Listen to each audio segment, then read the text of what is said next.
you look so healthy. You know, you don't look like your typical cancer patient. You don't look ill.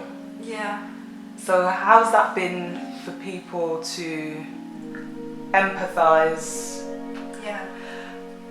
You know, empathise and understand the severity of what it is that you're actually going through. That's a really interesting question. I think as a society we have so much imagery around what it means to be sick, to be ill, to have cancer, and particularly we have the images of people losing their hair with cancer and looking very frail. And the weird thing is that most people who are diagnosed with early stage cancer will have chemotherapy like full on, and they'll lose their hair and they'll look ill. But because I was so advanced, I didn't get treated with that aggressive approach, so I didn't lose my hair. But so the people who have lost their hair and look like stereotypical cancer patients have a less advanced, severe version of the illness in comparison to me, who it was infested my whole body. So that has been a difficult thing because people look at me and don't understand the severity of what's actually going on inside my body. And when I first got diagnosed, I wanted people to understand, but now I just think I don't need people to understand, and people never understand. Instagram and everybody in that space that I connect with has been nothing but supportive, and that has really spurred me on and encouraged me. I think it is difficult for people to understand because I have maintained my fitness to a large degree, and I look well, but I don't think people need to understand, or that they necessarily can understand. Like, I recently had a friend, so through Instagram I've been able to connect with other women who have stage 4 breast cancer, young women who have stage 4 breast cancer, because it is very rare for young women to have it, and they look great, and unfortunately a few of the women that I've connected with over the space of a 6-month period, their health has just rapidly declined, and unfortunately a number of them are no longer with us. And to witness that, even though I wasn't in their real life, but you know, sometimes when you connect with people on social media, especially if you have a shared experience, you do end up feeling close to them, and to see how they seemed fine and then within 6 months they weren't, there's nothing like seeing that. And I had seen it in medicine through my medical work, but it's not the same as when you connect with someone in your personal life. And it's only when you see that you truly understand that appearances can be deceptive in terms of they seemed fine, and then B, just how cancer, when it's stage 4, once it stops responding to treatment, which is what inevitably it tends to do, there's nothing like seeing the decline and the death that's with that. And it's only when you see that can you actually believe what the illness can do to people.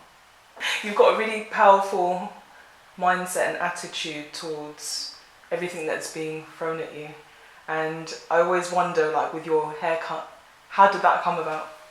Yeah, so my haircut is what inspired quite funky. So before my hair was like this, it was curly and not shaved, and it was quite thick and bushy, and I really loved it. And hair can be a little bit of part of our identity, and I don't know, I just wanted to do something bold and something brave, and in a way I wanted to detach my identity from my hair, because I think the cancer has really separated me from my external appearance, and it's made me realise that who I am is deep within and nothing to do with my external, and I no longer feel as attached to my hair or my physical appearance. So therefore I felt able to do something bold and something brave and something edgy, and it is a bit of a statement haircut, and I like to, why not? Life is short, just do something funky and bold. And to be honest, the reality is at some point I am probably going to lose my hair because of chemotherapy, so this way the sting will not be, the sting won't be there. If, you know, going from having like bushy, afro, thick, long hair, overnight losing it, that would be quite a hit. But going from this, I think that's in the back of my mind, going from this to bald and losing it from chemo, I don't think it would be as painful. So maybe I'm protecting myself from that deep down, I think, maybe as well. Yeah. So, you know, from this point, it's like, what are your future plans now? Because things seem to be looking more positive for you on the health front. Yeah. And from what I understand, you're no longer practicing as a doctor. So what are your future plans? What's life like now? Yeah. What are your future? That's a great question. I am at a real crossroad, I feel. Before my diagnosis, I saw my career within medicine and I saw myself having a large family, and all of that has been removed. And actually, it's difficult going through a transition period, not knowing exactly what's next, not knowing how long you have to live, but at the same time it's a real blessing in that I have an opportunity to start afresh, because when you think you're not going to be here, then you are here. It opens your eyes to think, you know, what do I actually want to do with the time that I have? Because I think a lot of us, when we're growing up, we don't think consciously about our careers and futures. I think we think a lot in terms of, I should do this, I should do that, what's safe.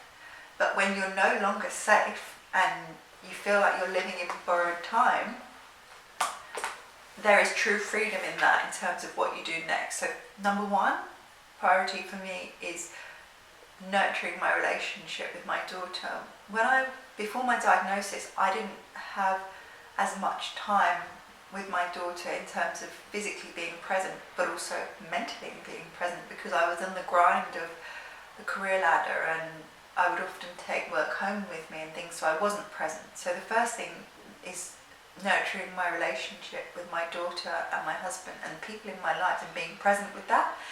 And beyond that, I'm not sure exactly what form I want it to take, but I want to somehow marry my professional experience as a doctor working with people in the sphere of health, and I had a particular focus on mental health, but also with my own personal healing journey and the way that I've discovered wellness and the importance of loving ourselves and caring for ourselves. So I'm not sure exactly what form it will take, but I know that I want to marry the professional experience and the lived experience that I've had and somehow serve others in a way.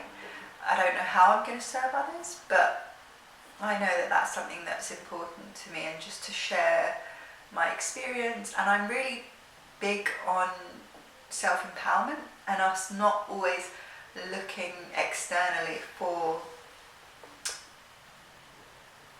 a way through. I'm so passionate about people somehow finding strength and courage and developing skills and tools within so that they can live optimally, live a happy life, live a healthy life.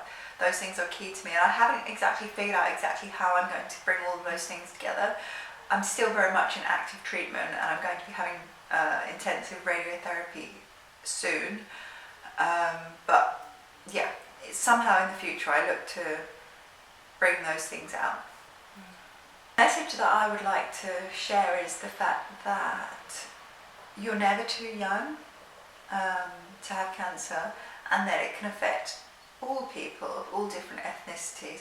I think sometimes we have an image of a cancer patient being older and often white, because that's who tends to be shown in a lot of the awareness campaigns, but actually not to scare people, but just to highlight that cancer is affecting more and more people. It's becoming more common, and therefore it's affecting more young people. So breast cancer and most cancers, you can do extremely well, and especially with breast cancer, be cured for life if it's detected early.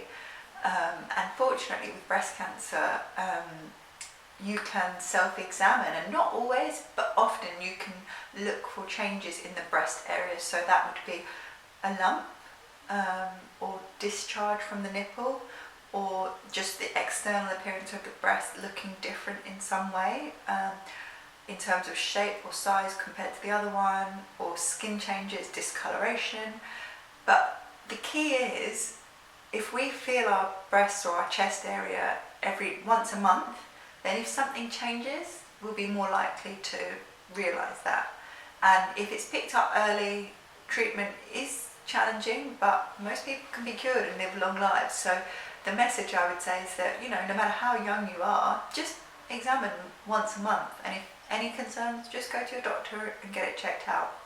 And even though I'm a doctor and I am medically trained, I never thought that I thought I was too young. And looking back, there are signs that I could have noticed earlier if only I had realised that, it can affect anybody regardless of age, because I do know people in their 20s who have been diagnosed. So yeah. And then the last thing that I want to just say is that our circumstances don't have to define us.